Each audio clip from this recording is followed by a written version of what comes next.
This is your local election headquarters.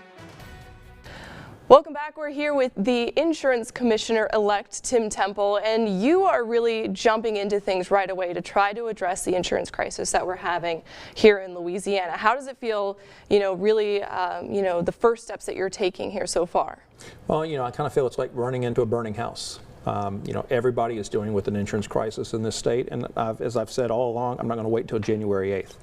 I'm engaging with stakeholders, and we're trying to identify the problems and the solutions so that we can hit the ground running come January 8th. And you've put together this advisory council. Can you tell me about the makeup of that and your reasoning behind creating that right now? Sure, and it is an advisory council. I mean, it's there to advise. It's not any official, formal. I am not the commissioner of insurance, so I can't create an official state-sanctioned group, if you will.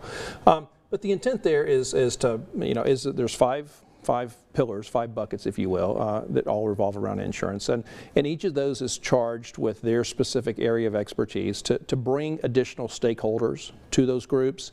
Again, to talk about what are the problems, to collectively agree what the issues are, to formulate some solutions, and then advise on what they think those need to be, whether it's regulatory, things that I can do once I become commissioner, or if it's a legislative fix, a statutory fix that needs the vote of the legislature to pass something. And I know you have folks from not only homeowners insurance, you have auto and some other stakeholders. So it looks like you're really trying to do a holistic approach, even though we know that homeowners insurance has really been kind of taking the focus, right? Well, look, I mean, certainly property insurance is on everybody's mind. Collectively for years we've had a private passenger auto crisis. It's been kind of bubbling under the surface. On top of that, we've had a commercial trucking crisis as well. But this has kind of brought all of those into focus, as you will. And certainly property is the one that we need to address, I think, with a special session. If we do have a special session, which I'm certainly in support of, property needs to be the item there from a timing standpoint. We're going to enter hurricane season, come June of next year, and so we need to make sure that any changes that we enact, again, whether they're regulatory or statutory, they have time to take effect so that companies can start writing before they shut down during the hurricane season. And there's a lot of talk already happening about the ideas that you have of changing the insurance world out there for Louisiana. And I want to talk about some of those ideas that really have people either concerned or excited. And you really want to lift some of the regulations that Louisiana has. A lot of people have said it's very complicated, namely the 3-year rule. Can you tell me a little bit about your thoughts on that? Sure. Well, look, first I think we need to acknowledge that insurance is complex and that insurance companies don't have to do business in the state of Louisiana. There's no law that compels them to do that. So we have to attract companies to come to Louisiana. And look, quite frankly, they're going to look at the regulatory environment. They're going to look at the legal environment. And my job is to try and balance that. You want to work with the industry. You still got to hold them accountable. You still have to regulate and make sure that the bad actors don't, that if they do act bad, you punish them. But you try and catch them before then, right? But you also have to create a welcoming environment from that. With specific regards to the 3-year rule, Louisiana is the only state that has that law in effect. I don't know of another one that has. It's unique. We're unique in that. But it doesn't allow insurance companies to manage their risk. And again, we do things in Louisiana to offset some of the other barriers that we have in our state. For example, like the oil and gas industry, we've created ITEP, 70 plus years old, to get around some of the tax barriers that we have in our state. Well, all I'm trying to do is say, I'm not even trying to do an ITIP. I don't want to give money away to insurance companies. I just want to create a more balanced regulatory environment where they can come in. Right, companies have to think about their risk, but for the policyholders who especially live in risky areas, I think they may be pretty concerned about losing that 3-year marriage to their company, especially say they're along the coast and everything. So how would you kind of alleviate those fears if we were to alter that 3-year rule? Well, I've heard it also referred to as handcuffed. And that's certainly not willingly. So, again, that's why I'm advocating that you can't just do away with the 3-year rule. You've got to create an environment so that if companies do decide, and just because they have the ability doesn't mean that they're going to just go and just wholesale start non-renewing policies. I mean, I haven't seen any evidence that carriers would do that. But at the same time, you have to anticipate that there will be some people that will be, offered non-renewal if this were to go into effect.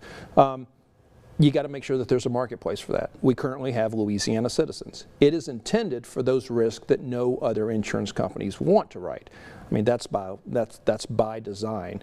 Unfortunately, we have a lot of people that are in it today, not because that they're a bad risk, but because that there is no market. You are in support of companies being able to raise their rates multiple times a year, and that would in turn offset some of those higher premiums. Can you kind of talk about how being able to raise the rates can lower premiums? Right. Well, it gets back to competition. Right now we only have a handful of companies that are willing to write homeowners policies in the state of Louisiana. We want to encourage those companies to come back. And if you go and tell somebody, come to Louisiana, write business, but I will let you know when you can raise your rates. You have to kind of put that in perspective. Does Texas allow that? No. Does Mississippi? Does Alabama? Does Florida? So we've got to look more like our peer states if we want to attract the companies that are doing business in those other states to come here. I want to talk about the Fortify Roof program. That's not money to companies, but it's money to folks to fortify their roofs to hopefully lower their premiums. What are your thoughts on continuing to put money into an account like that? Well, the Fortified Roof program was started with $30 million that the legislature allocated for that program. My understanding is it was modeled after Alabama. Alabama has their program up and running, and I believe that they do roughly 1,000 policies a year through their program. We're pushing 3,000 policies through this year, in a 3-month period.